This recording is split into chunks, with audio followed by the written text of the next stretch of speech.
हम इस समय रस्तोगी साहब आपके पास आना चाहेंगे, आप हमें ये समझा सकें स्पेसिफिकली जिस तरह से ईज ऑफ डूइंग बिजनेस की बात हो रही है, कारोबारियों का यह भी कहना है कि उस तरफ आप कदम बड़ा उठा रहे हैं, लेकिन जब इंप्लीमेंट होगा तो उसमें बताया जा रहा है ऑलमोस्ट 36 रिटर्न्स तक उनको फाइल करनी होंगी, तो इसमें कितना ईज ऑफ डूइंग बिजनेस की तरफ ये उनकी हेल्प करेगा, या इसको आप कैसे समझाना चाहेंगे?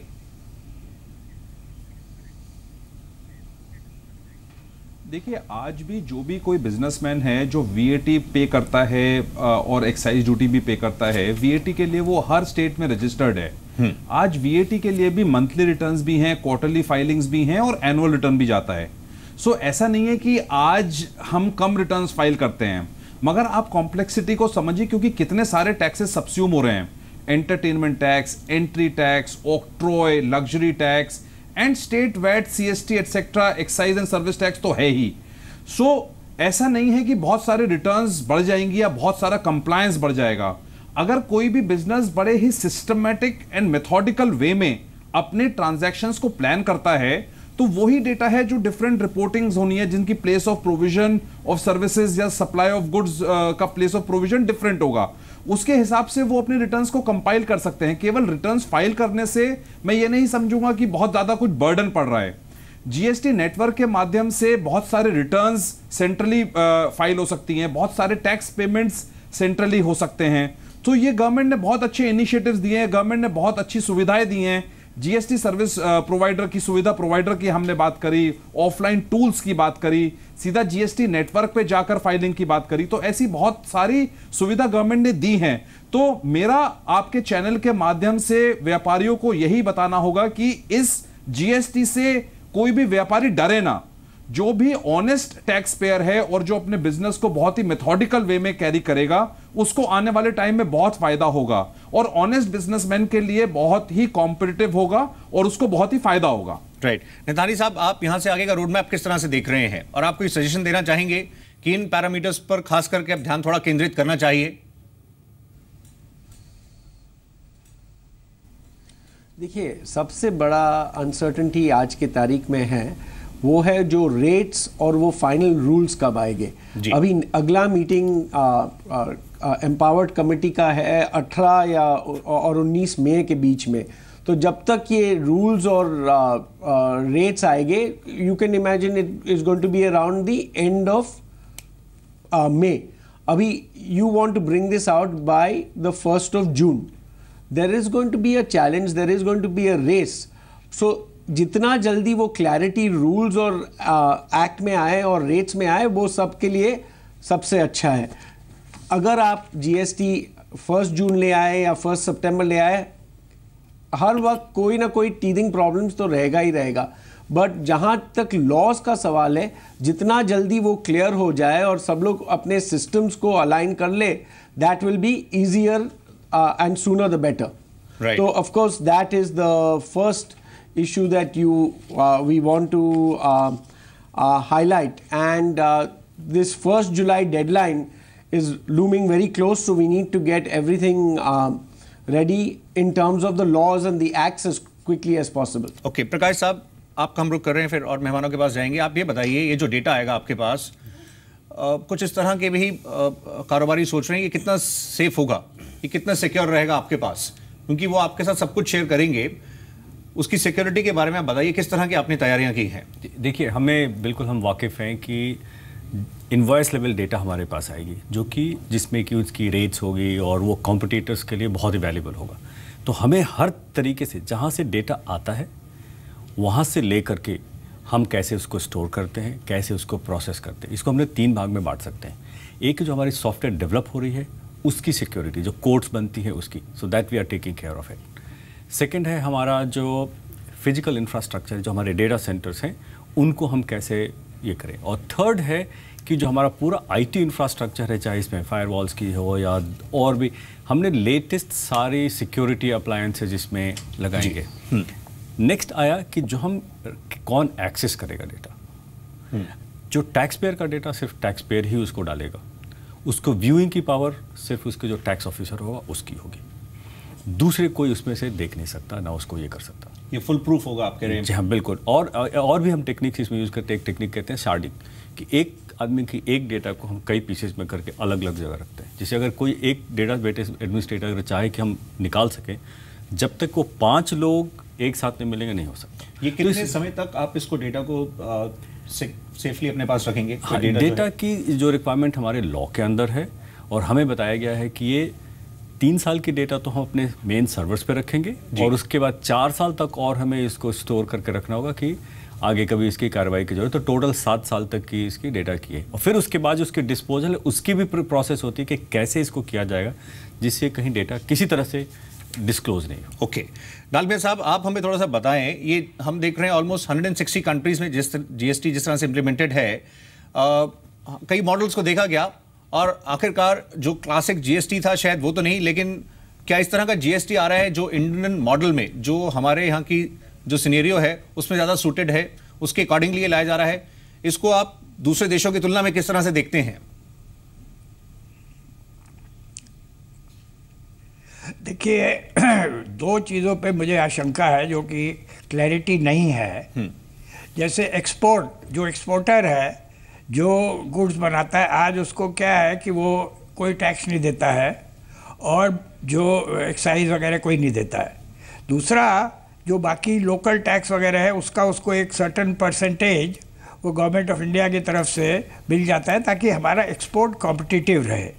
तो इस तरह के प्रावधान और जगह है कि नहीं मुझे नहीं आइडिया है। दूसरा, हमारे यहाँ जो इंपोर्ट कई चीज़ें होती है जो इंडियन इंडस्ट्री को एक कॉम्पिटिटिव बनाने के लिए हमारे यहाँ एक जिसको बोलते हैं एंटी डंपिंग ड्यूटी या और इस तरह के जो टैक्स लगते हैं, अब ये कभी कभी लगता है, ये कोई एक ही दिन में नहीं लगता, ये कोई फिक्स नहीं है। ज़रूरत हैगी तो लगेगा, नहीं है ज़रूरत नहीं लगेगा। तो इसका भी कोई क्लैरिटी अभी नहीं है। ये सब चीज़ सब जगह ज़रूरी नहीं है और कंट्रियों में ये है कि नहीं, डेवलप कंट्री में दूसरा हिसाब है, डेवलपिंग कंट्रीज़ का दूसरा हिसाब है। हम बीच के हैं, हम एकदम डेवलपिंग नहीं है, हम थोड़े उनसे बेटर हैं, पर फिर भी हमारे यहाँ जो इस तरह की चीज़ें, इसमें क्लैरिटी ज़रूरी है। एंटी डंपिंग वगैरह की क्लैरिटी ज़रूरी है। एक्सपोर्टर के लिए जो इनपुट क्रेडिट उसको मिलना है वो किस तरह से मिलेगा, इसकी क्लैरिटी अभी नहीं है। असीम, आपको लगता है ये जो मॉडल है इतने कॉम्प्लेक्स सिनेरियो में जिस तरह से जो आ रहा है, इसको भी कई लोग काफ़ी क्लोजली देख रहे हैं, ये कैसे इंडियन कॉन्टेक्स्ट में जीएसटी को इम्प्लीमेंट किया जा रहा है, और क्या दूसरे भी इसको एक मॉडल के तौर पर देख सकते हैं यहाँ पर किस तरह से ये स्मूथली इम्प्लीमेंट होता है, आगे बढ़ता है? इसके इम्प्लीमेंटेशन पर काफ़ी नजरें हैं। बिल्कुल, इनफैक्ट मैं यही अभी कुमार साहब से बात कर रहा था कि अगर आप एक सिंप्लीफाइड कंट्री या एक छोटा सा सिंगापुर देखें या एक स्ट्रक्चर सोफिस्टिकेटेड सा न्यूजीलैंड देखें या कनाडा देखें जहाँ पर आप मैच्योर जीएसटी की बात कर रहे हैं, भारतवर्ष तो एक कॉम्प्लेक्स यूरोपियन यूनियन की तरह है जहाँ पे कई प्रतिस्पर्धाएं हैं, कई उस बिजनेस के व्यापार करने की कितनी डाइवर्सिटी है हमारी कंट्री में। तो अगर ये सक्सेसफुल हो जाता है, जो हो भी जाएगा over a period of time, the nation will rise to the occasion on this. और डिजिटल इंडिया का इतना स्ट्रॉन्ग इसमें मुहिम और प्लेटफॉर्म है, तो ये मेरे ख्याल में अगर जीएसटी, जो इंडिया का जीएसटी मॉडल है, जो एक ड्यूल मॉडल है, आप सेंट्रल जीएसटी की बात कर रहे हैं, स्टेट की बात कर रहे हैं, स्टेट को साथ लेके चल रहे हैं, फिर आप एक कॉम्पनसेशन की भी बात करें, इन सबको अगर आप तमाम रूप से देखें तो एक ये बहुत मिसाल के तौर पे, इनफैक्ट ये कोई एक हमारे टैक्स प्रोफेशन में या टैक्स एकेडमिया में एक केस स्टडी भी बन सकता है कि डिजिटल इंडिया कैसे और सारी स्टेट्स कैसे आ सकती हैं। ओके, चलिए साहब, इसी से जुड़ा डिजिटल में ही हम आपसे एक और पहलू समझना चाहेंगे। हमने ये देखा है स्मॉल बिजनेसेस जो हैं, जिनके हम बात कर रहे हैं, जो इकोनॉमी की बैकबोन है, वो मेजरली फाइनेंस से कट ऑफ रहे हैं। पिछले दिनों डीमोनेटाइजेशन हुआ, उसके बाद हम देख रहे हैं अब इलेक्ट्रॉनिक ट्रांजैक्शंस को प्रमोट किया जा रहा है, जीएसटी आ रहा है, ये टेक्नोलॉजी ड्रिवन है। जब सभी चीज़ें सबके समक्ष होंगी तो आपको लगता है उनकी अगर बुक्स बेटर मेंटेन होंगी तो शायद लेंडर्स का कंफर्ट भी बढ़ेगा और वो शायद फॉर्मल फाइनेंसर बेटर भी कनेक्ट हो पाएंगे। ये अगर हम थोड़ा लार्जर पिक्चर देख सकें। बिल्कुल, मैं समझता हूं कि हमारा जो जीएसटी है वो दुनिया का सबसे एडवांस्ड आईटी एनेबल्ड लॉ है। मैं समझता हूं कि ऐसा कोई देश नहीं है जहां इतने कंसेंसस से एक भी स्टेट ने किसी भी चीज़ पे ये नहीं कहा कि हम नहीं मानते हैं। 100% कंसेंसस बनाया है फाइनेंस मिनिस्टर ने बहुत मेहनत करके। तो ये मैं समझता हूँ कि ये लॉन्ग टर्म स्टेबिलिटी के लिए बहुत ज़रूरी है। तीसरी बात जो हमारे लिए बहुत महत्व की है वो है कि जो ट्रांजिशन होगा उसके प्रोविजंस भी आज एंटिसिपेट करके कई खुलासे दिए गए हैं। मैं मानता हूं कि जो पिछले इंसेंटिव्स हैं और जो टैक्स असेसमेंट्स बाकी हैं, अगर उन पे थोड़ा सा गौर दिया जाए और अगर गवर्नमेंट इसके लिए लोगों को ये संतुष्ट कर दें कि उसमें कोई डिले नहीं होगा, तो मैं समझता हूं कि ये इंडिया का सबसे बेस्ट इम्प्लीमेंटेड एक नया टैक्स होगा जिसमें हम पूरी दुनिया को मिसाल बन जाएंगे कि इतना कॉम्प्लेक्स लॉ हम कितनी जल्दी इसको इम्प्लीमेंट कर सकते हैं। जैसे हमने डीमोनेटाइजेशन में बताया, जैसे हमें डीमटेरियलाइजेशन में बताया, और जैसे हमने कई तरह के आईटी एनेबल्ड प्रोसेसेस को बिल्कुल हमारे जहन में उतार के सरलता से सबको हम आज काम कर रहे हैं। राइट साहब, आपके पास हम कुछ ही देर में लौट कर आएंगे, पर अभी फिलहाल मेरे सहयोगी समीर के पास चलते हैं, देखते हैं ज़मीनी हकीकत क्या है, लोग और क्या कहना चाह रहे हैं, किस तरह से उनके विचार हैं, जहन में किस तरह से देख रहे हैं इस बड़े बदलाव को। समीर बताइए, क्या कहना चाह रहे हैं लोग, प्लीज़ बताइए। इंफ्रास्ट्रक्चर के लिहाज से समझना चाहूँगा कि अगर जीएसटी 1 जुलाई का टारगेट को पूरा करता है तो क्या इंडस्ट्री तैयार है उस टारगेट के लिए, उसको पूरा करने के लिए? इंडस्ट्री तो बिल्कुल तैयार हो सकती है जी, और हमने सरकार से डिमांड भी रखी है कि भी ये 1 जुलाई तक भी हो सकता है, लेकिन अवेयरनेस की कमी है। इसके लिए कहा हुआ है कि ऐसे वर्कशॉप करनी चाहिए, जो ऐसी इंडस्ट्रियल एसोसिएशन हैं उनके साथ मिलकर सरकार को ऐसे सेमिनार करना चाहिए ताकि लोगों को जीएसटी के सारे क्या फ़ायदे हैं, क्या नुकसान है, इसको रिटर्न कैसे भरनी है, कैसे वो सारा वर्कशॉप करें। ये लेकिन मेरा ख्याल बहुत कम हुआ है। वर्कशॉप यानी कि जागरूकता उतनी नहीं पहुंची है। मैं आपसे समझना चाहूँगा कि जो स्मॉल इंडस्ट्री है वो एक तरीके से रीढ़ है इकोनॉमी की, उसमें आपको लगता है कि जीएसटी से ये रीढ़ और मजबूत होगी, या आपको लगता है कि अभी भी कई ऐसी चुनौतियाँ हैं जिसको पार पाना पड़ेगा? नहीं, चुनौतियों का तो कई चुनौतियों का सामना तो करना पड़ेगा इसमें, क्योंकि नो डाउट ये बहुत अच्छा इनिशिएटिव है, बट हर चीज़ को लागू करने के लिए उसमें कई दिक्कतें भी आती हैं, कई फ़ायदे भी रहते हैं, तो इसको लागू करने में फ़ायदा तो होगा। खैर फ़ायदा होगा। आपकी राय क्या है? आपको लगता है कि अभी शायद रोड ब्लॉक्स ज़्यादा हैं, वक्त के साथ ये जागरूकता के साथ में आपको लगता है कि आने वाले वक्त में कुछ 4-5 साल बाद चीज़ें बेहतर होंगी, पॉजिटिव नज़र आएंगी? देखिए सर, किसी भी चीज़ को इम्प्लीमेंट करने पर उसका इम्पेक्ट आपको इमीडिएट तो मिलता नहीं है। उसका असर आने में कम से कम 3-4 साल तो लगेंगे। दूसरी चीज़ है जीएसटी का, एक जो मेरी समझ में आता है, इन्होंने अभी सर बात कर रहे थे कि पहले हमारे पास था क्वार्टरली, इससे क्या एक बर्डन तो बढ़ेगा बेसिकली, जैसे आप प्रैक्टिशनर्स हैं उनके ऊपर बर्डन। अब ये जो जीएसटी की रिटर्न्स का जैसे होगा सवाल, वो मंथली बेसिस पे होगा। अभी हमारे पास है क्वार्टरली बेसिस पे ही आप देखिए कि जैसे वैट है, सेल टैक्स का, उनके सर्वर अभी तक अपग्रेड नहीं है। तो और मेरा ये सोचना है जब तक कि पहले अपना तंत्र को भी मजबूत करना पड़ेगा, उसके लिए हम जब इस फील्ड में एंटर कर रहे तो। जी शुक्रिया समीर, हम आपके पास थोड़ी देर में आएंगे। नथानी साहब के पास अब चलते हैं। नथानी साहब, ये बता सकें, अगर कुल मिलाकर देखा जाए इंडिया एक तरीके से नॉन टैक्स कंप्लायंस सोसाइटी रहा है, इस तरह का एक धारणा रही है, ये कितना उसको एड्रेस कर पाएगा? ओवरऑल किस तरह से आप इसका आगे का विजन देख रहे हैं, कैसे हम आगे की राह देखेंगे यहाँ से बढ़ते हुए? तो ये जो चेंज आ रहा है अब जीएसटी में, it is like the final change in India. पहले we were trying to get more and more people into the tax net, then we had smaller and smaller reforms. Now this is the final reform in the structure of any indirect tax collection. तो धीरे धीरे, ये एक दिन की बात नहीं है, ये सालों से धीरे धीरे होते आ रहा है, एंड जो भी दिक्कत लोग फेस करेंगे, हमें ध्यान में 3 चीज़ रखना चाहिए। एक, जिससे भी आप बात करें वो कह रहा है कि जीएसटी से फ़ायदा होगा ही होगा।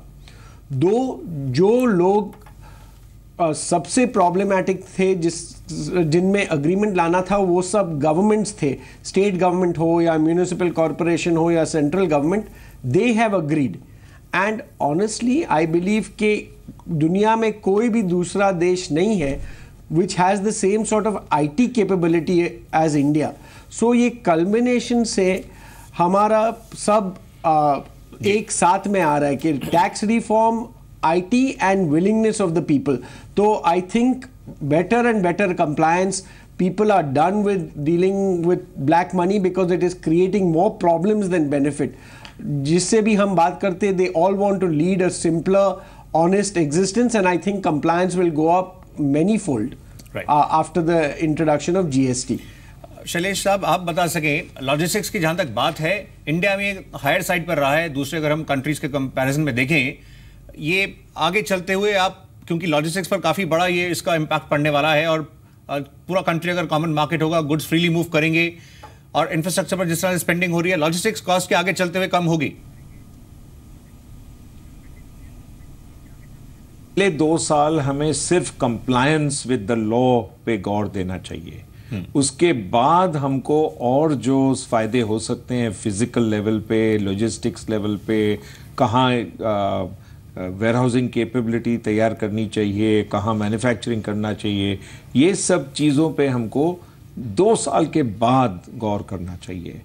लेकिन मैं साफ साफ समझता हूँ और जानता हूँ कि लॉजिस्टिक्स इतने पैमाने पे बढ़ रही है, फ्री ट्रेड वेयरहाउसिंग जोन बन रहे हैं इंडिया में, कई बड़े वेयरहाउसेस तैयार हो रहे हैं, और कई छोटी छोटी जगह में 10,000 जितने छोटे से डिस्ट्रीब्यूशन पॉइंट्स आज के दिन तैयार होने को तैयार है।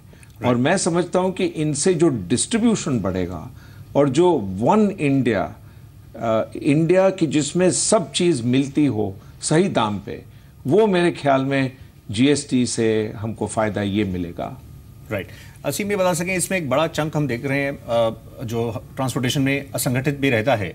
अब इसमें ईज ऑफ डूइंग बिजनेस की जब हम बात कर रहे थे तो इसमें ई वे की भी बात हो रही है। हाँ जी। जिसके बारे में बताया गया है कि इसको आप इंश्योर करें कि जो ट्रांसपोर्टर्स हैं उसमें स्मूथली मूव करें, उनके कुछ ग्रीवेंसेस हैं तो वो भी शेयर कर सकते हैं। बिल्कुल गेम चेंजर है ये तो पूरे क्षेत्र के लिए। ई-वे बिल अगर जनरेट 50,000 से रुपए से ज़्यादा की कोई ट्रांजैक्शन की आप मूवमेंट की बात कर रहे हैं, और लॉजिस्टिक्स में हमारा इतना टाइम वेस्ट हो रहा है, एफिशिएंसी वेस्ट हो रही है, और अगर ई-वे बिल जनरेट होता है 50,000 से ज़्यादा की ट्रांजैक्शन का, और ई-वे बिल के बाद एक unique e-way bill number EBN generate होगा जो कॉमन नंबर है, सप्लायर, रिसिपिएंट और ट्रांसपोर्टर के पास वो नंबर रहेगा। ठीक है, आधे घंटे से ज़्यादा अगर कहीं लॉरी रुकती है तो उस जो ट्रांसपोर्टर है उसका एक हक बनता है कि वो अपना सिस्टम पे अपलोड करे कि साहब मेरे को आधे घंटे से ज़्यादा रोका गया है, उसका क्या कारण है, मेरे पास ई-वे बिल है, EBN नंबर भी है। तो ये तो गेम चेंजर रिफॉर्म है। मतलब ये अपने आप में ग्रीवेंस होगा और साथ के साथ उसको हम देख एब्सोल्युटली एस्केलेट हो जाएगा। हाँ एब्सोल्युटली। अब ये रूल सेटल हो जाए, हमारा सिस्टम और नेटवर्क इसकी कैपेबिलिटी को आगे ले जाए, ये तो एक बहुत एम्बिशियस प्रोजेक्ट है ई-वे बिल के जो रूल्स हैं। प्रकाश साहब, इस पर आप काम कर रहे हैं, आगे इस पर हम क्या एक्सपेक्ट कर सकते हैं? देखिए, आज अगर कोई गुड्स जाती है ना, तो जितने स्टेट्स को क्रॉस करती है, हर स्टेट से उन्हें ट्रांजिट परमिट लेनी होती है। उसको पूरे को रिप्लेस करता है, ये करेगा ई-वे बिल। और जनरेट कैसे होगा? कंसाइनर डिटेल्स डालेगा, ट्रांसपोर्टर चूज़ करेगा, ट्रांसपोर्टर व्हीकल के नंबर डालेगा, सिस्टम ऑटोमेटिकली जनरेट करके देगा। आप उसको प्रिंट कर लें, अपने फ़ोन पे ले लें, फीचर फ़ोन पे भी ले जा सकते हैं। RFID और RFID की तो अलग बात है वो, बट ये 3 सिंपल सी चीज़ें, और इसको ले करके आप कहीं रास्ते में आए उसको दिखा सकते हैं। तो इसमें किसी तरह की किसी अप्रूवल की ज़रूरत नहीं है, सेल्फ सर्विस मोड पे है ये। जी राइट। हम एक बार नथानी साहब आपसे समझना चाहेंगे, जिस तरह के अभी हमें एक फीडबैक मिला था जो स्मॉल बिजनेस ओनर बता रहे थे कि जितनी वर्कशॉप से अवेयरनेस होनी चाहिए थी उतनी उस तरह से नहीं उनको लग रहा था। उनकी हैंड होल्डिंग लगता है आपको और रिक्वायर्ड है? ज़रूर। The main constituency is the assessee of the tax who is going to be paying the tax, और जितना भी उन्हें ट्रेन और हैंड होल्डिंग हो वो कम होगा, because they must be comfortable with the system for the system to be successful. तो जितना भी आउटरीच हो, गवर्नमेंट तो बहुत किया है, आप जैसे चैनल बहुत कर रहे हैं, हमारे जैसे प्रैक्टिशनर्स भी बहुत कर रहे हैं, लेकिन जितना ज़्यादा हो उतना बेटर होगा। 2 things need to be done. एक तो there should be this atmosphere के कोई डरने की बात नहीं है, this is a simple one time change and 2 जो आप 1-2 बार कर ले तो एक कॉन्फिडेंस सा बढ़ जाएगा कि इसके बाद में कोई चेंज नहीं होगा. You have to learn how to draw the invoice once. After that, it is just a routine practice. So ये 2 मैसेजेस जितना फैला जा सकता है उतना अच्छा होगा ये इम्प्लीमेंटेशन के लिए. Right sir. प्रकाश जी, आप कुछ ऐड करना चाह रहे हैं? हाँ, इसमें ये था जैसे हम लोगों ने 2000 करीब टैक्स ऑफिसर्स को मास्टर ट्रेनर ट्रेन किया फरवरी में सॉफ्टवेयर पे जी. और उन्होंने अभी अपने 60,000 टैक्स ऑफिसर्स और स्टाफ को ट्रेन करना शुरू कर दिया अप्रैल और मिडिल ऑफ मई तक. Central government and state government both together. और आइडिया ये है कि ये जो हमारे ऑफिसर्स हैं वो जा कर के फिर इंडस्ट्री और ट्रेड एसोसिएशंस के साथ उनको और फर्दर जानकारी, और ये सारी की सारी लाइव सिस्टम पे ट्रेनिंग है. तो जब वो दिखाएंगे कि कैसे आप GSTR1 बनाएंगे, GSTR1 सप्लायर ने डाल दिया तो आपकी GSTR2A कैसे दिखेगी, कैसे आप उसको डाउनलोड करेंगे, कैसे GSTR3 फाइल करेंगे, क्योंकि यही एक प्रक्रिया नई है इसमें. एक और चीज़, छोटी सी चीज़ कहना चाहूँगा कि एक थोड़ी सी लगे कि 37 भारत या 36 और एक 37 रिटर्न्स. आज जब आप भरते हैं ना एक रिटर्न, उसके साथ 2, एक सप्लाई रिटर्न और एक सेल्स रिटर्न और सेल्स डेटा और एक परचेज डेटा डालते हैं. उसकी हाँ, और उसकी मिसमैच जो मैच रिपोर्ट है वो बाद में होती है जब आपकी असेसमेंट होती है तब आपको. इसमें क्या है कि आपने सप्लायर ने डाला, ऑटोमेटिकली वो परचेजर को दिखाई देगा. जी. परचेजर ने उसे एक्सेप्ट करना है. अगर कोई सप्लायर भूल गया है, नहीं डाला, उसको ऐड कर सकता है. तो सिस्टम ड्रिवन है ये. और जो फाइनल रिटर्न है GSTR1 और 2 बनने के बाद सिस्टम आपको बना कर देगा. तो ऐसा नहीं कि आपके ऊपर बहुत बड़ा बर्डन पड़ रहा है, बट ये कि उस चीज़ को 3 भाग में करके और आपकी सहूलियत के लिए कर रहा है वो. राइट. रस्तोगी साहब, आप बता सकें ये जो स्टॉक की जहाँ तक बात है और 30 जून तक जो स्टॉक होगा उसको लेकर किस तरह से बिजनेसेस को आगे बढ़ना चाहिए? कुछ ये भी बताया जा रहा है कि आप अपना स्टॉक जो है मिनिमम रखिए जब ये ट्रांजिशन हो रहा हो. आप इसको लेकर क्या मैसेज देना चाहेंगे जो बिजनेसेस रन कर रहे हैं उनको? देखिए, गवर्नमेंट ने ट्रांजिशन के लिए बहुत ही अच्छे रूल्स दिए हैं. And basic fundamental transition provisions का ये है कि जो भी आज टैक्सेस हमने पे किए हैं करंट रिजीम में, जो कि क्रेडिट पूल में आते थे, उन टैक्सेस का बेनिफिट मिलेगा हमको एंड हम उनका क्रेडिट को कैरी फॉरवर्ड कर सकते हैं. सो फॉर एग्जांपल, जो भी टैक्सेस आज मैंने पे किए हैं जो मैं यूज कर सकता था to offset the output liability, उन टैक्सेस का ट्रांजिशनल प्रोविजंस में एक लॉ के हिसाब से बहुत अच्छे प्रोविजंस दिए गए हैं so that this tax credit does not become a cost. So किसी भी बिजनेस को इस ट्रांजिशनल प्रोविजन से बहुत ज्यादा परेशान नहीं होना चाहिए. I think businesses should continue the way they want to continue, but yes, थोड़ी सी प्लानिंग कर सकते हैं कि अननेसेसरली स्टॉक 30 जून के आसपास ना हो. मगर गवर्नमेंट ने ऐसे सारे प्रोविजंस प्रोवाइड करे हैं कि जिससे ट्रांजिशनल पीरियड में लॉस नहीं होगा. राइट. और एक बहुत इंपॉर्टेंट बात समझने की यह है कि गवर्नमेंट ने बहुत ही इनोवेटिव टेक्निकल प्रोविजंस इनकॉर्पोरेट करे हैं जो IGST की फॉर्म में हैं. बहुत ही अच्छी टेक्नोलॉजी प्रोवाइड करी है GST नेटवर्क के माध्यम से. एंड CEO प्रकाश कुमार जी भी यहां पर हैं. और बहुत इंपॉर्टेंट बात यह है कि जो हमने एक्सपोर्टर्स एंड इंपोर्टर्स की अभी आपके प्रोग्राम में बात करी थी, एक्सपोर्ट्स विल रिमेन 0 रेटेड. तो किसी भी एक्सपोर्टर को किसी तरह का एप्रीहेंशन नहीं होना चाहिए कि हम पर एडिशनल टैक्स बर्डन पड़ेगा. जी रस्तोगी साहब, चलते हुए इंपोर्टर के लिए जो भी बेसिक कस्टम्स ड्यूटी के अलावा टैक्सेस थे वो सबस्यूम होते हैं. राइट साहब, चलते हुए सबसे बस हम चाहेंगे होगा और बाकी IGST टैक्स लगेगा. ओके, एक लास्ट वर्ड चाहेंगे चलते हुए सबकी तरफ से, एक मैसेज इन ब्रीफ प्लीज. असीम, शुरू आपसे करते हैं. एक आपका मैसेज क्या है GST को लेकर अब चलते चलते? भाई, गवर्नमेंट जो है इस फ्रेमवर्क को इम्प्लीमेंट करने के लिए समय दे, एक अवेयरनेस में मदद करे और लास्ट मिनट चीज़ों को ना छोड़े. Okay, done. शैलेश साहब, आप बता सकें इसमें इम्प्लीमेंटेशन के बाद भी इसमें हम देखें क्या इसमें चेंजेस होते रहेंगे, इवॉल्व होता रहेगा ये? बिल्कुल, मैं समझता हूं कि ये बहुत बढ़िया लॉ है और हमें एकजुट के एक देश बन के इसको इम्प्लीमेंट करना चाहिए. नथानी साहब, आपका मैसेज? मेरा मैसेज यही है कि बस फियरलेसली लेट्स गो अहेड. ये गेम चेंजर है हमारे इतिहास में और this is truly one India. The time is right, the digital technology is available, the mindset is available और ये देश को आगे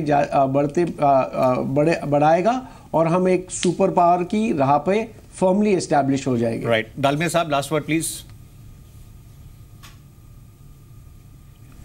देखिए, मैंने जैसे कहा कि शुरू में जो भी दिक्कत आएगी, first quarter and the second quarter, that is something which has to be seen, और उसमें जो भी समस्या आएगी उसका समाधान निकल जाएगा। तो जुलाई सितंबर क्वार्टर और अक्टूबर दिसंबर क्वार्टर में जितनी भी समस्या आएगी उसका समाधान निकाल देंगे, ताकि 1 जनवरी से एकदम कोई भी प्रॉब्लम नहीं आए, उसके बाद प्रॉब्लम नहीं आए। पहले 2 क्वार्टर में अगर आएगी तो उसका समाधान होना चाहिए। ओके, प्रकाश साहब, last word to you sir. हमारी कोशिश ये है कि हम जितनी अच्छी यूज़र फ्रेंडली इंटरफेस दें, और इसके लिए हमने हर कदम पे यूज़र्स को इन्वॉल्व किया है, यूआई डिज़ाइन में या कैसे ट्रांजिशन होगा एक स्क्रीन से दूसरे स्क्रीन में। तो हमारी कोशिश ये है कि जितनी से ज़्यादा हम यूज़र फ्रेंडली। इंडिया हमारा इतना बड़ा देश है कि इसमें लोकल लैंग्वेजेस को भी यूज़ किया जाए। बिल्कुल बिल्कुल, हमारी जितनी ऑफिशियल लैंग्वेजेस हैं उसमें इस पर लेबल्स होंगे। Okay, right. आप सभी का शुक्रिया इसमें पार्टिसिपेट करने के लिए, जीएसटी के स्पेशल सेशन पर धन्यवाद। तो ये थी हमारी खास पेशकश जीएसटी पर।